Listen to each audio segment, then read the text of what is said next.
दोस्तों नमस्कार। यूजीसी का नियम बदला लेकिन नेताओं की रीढ़ वही पुरानी। जहां 66% दिखे वहीं आवाज निकले, बाकी जगह मौत। देश की राजनीति इस वक्त अजीब बीमारी से ग्रस्त। कुछ मुद्दों पर नेताओं का गला बैठने का नाम नहीं ले रहा है, तो वहीं कुछ मुद्दों पर आवाज निकल नहीं रही है गले से। शंकराचार्य पर शोर और यूजीसी पर सन्नाटा।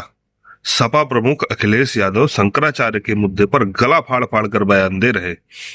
वहीं यूजीसी के नए इक्विटी नियम पर ऐसी चुप्पी साधी गई है जैसे मानो भाषण देते वक्त माइक ही खराब हो गया। और कांग्रेस के क्या कहने।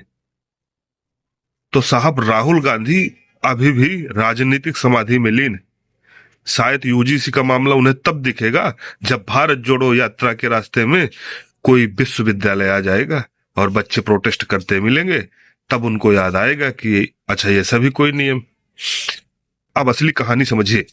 भारत की राजनीति आदर्श से नहीं आंकड़ों से चलती है। और कौन सा भारत? सभी देशों में, लगभग लोकतांत्रिक देशों।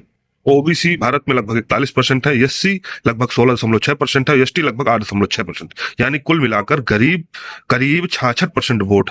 और राजनीति का यह शाश्वत सत्य है कि जहां 66% वोट हो वही नेता का साहस जिंदा है, और वही के लिए बोलेंगे और नहीं तो मौन साध लेंगे। यूजीसी के इक्विटी नियम पर अगर विरोध करते हैं तो ये ओबीसी एससी एसटी नाराज, और अगर नहीं करते हैं तो सवर्ण।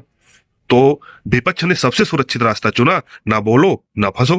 क्योंकि उन्हें पता है राजा अगर वोट न संभाले तो गद्दी नहीं भैंस सीधे पानी में जाती। अब सत्ता की बारी। यह कहना भी गलत नहीं होगा कि सत्ताधारी भाजपा की राजनीति की धुरी भी फिलहाल इसी 66% वोट बैंक के इर्द गिर्द घूम रही है।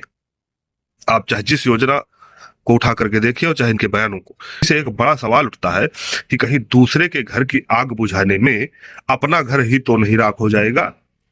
यह ध्यान भाजपा को देना पड़ेगा, क्योंकि सवर्ण वोट भाजपा का परंपरागत आधार रहा है।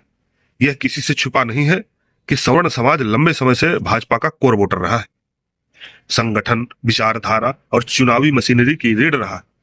अब जब यूजीसी जैसे मुद्दों पर स्पष्टता नहीं है, संवाद नहीं है, भरोसे का आश्वासन नहीं है, तो सवर्ण समाज में यह सवाल उठना लाजमी है कि हम हर बात समझने वाले ही क्यों बने। 66% का मोह और 30। राजनीति में 66% जरूरी है, इसमें कोई शक नहीं है। लेकिन यह भी उतना ही सच है कि 30% की चुप और नाराजगी सत्ता की सबसे खतरनाक दुश्मन होती है। यह बात समझना चाहिए सत्ताधारी पार्टियों को और विपक्षियों को, क्योंकि ना वो नारे लगाते हैं और ना जल्दी सड़क पर उतरते हैं, बस मतदान वाले दिन जवाब दे देते हैं। तो सब कुल मिला के मेरा मकसद ये है कि विपक्ष 66% के डर से चुप है और सत्ता 66% के मोह में संतुलन साध रही है। लेकिन राजनीति को यह याद रखना होगा कि जिस घर की नींव परंपरागत भरोसे से टिकी हो, उसी घर से मोहल्ला संभलता है। अगर नींव ही खिसकने लगी तो फिर उस घर का गिरना तय है। अगर ऐसी स्थिति रही तो न आग बुझेगी, न घर बचेगा, और भैंस पानी में ही जाएगी। दोस्तों, आप क्या सोचते हैं यूजीसी इक्विटी नियम पर? क्या यह विपक्ष की चुप्पी सही है, या फिर राजनीति एक बार फिर आंकड़ों के सवालों को कुचल रही है? कमेंट में अपनी राय जरूर लिखें। वीडियो पसंद आए तो शेयर करें, और अगर आप यूजीसी रोल बैक के पक्ष में हैं तो चैनल सब्सक्राइब करें। क्योंकि दोस्तों, सवाल पूछना जरूरी है। सवाल पूछेंगे नहीं, बात बनेगी नहीं। चाटुकारिता नहीं, स्पष्ट।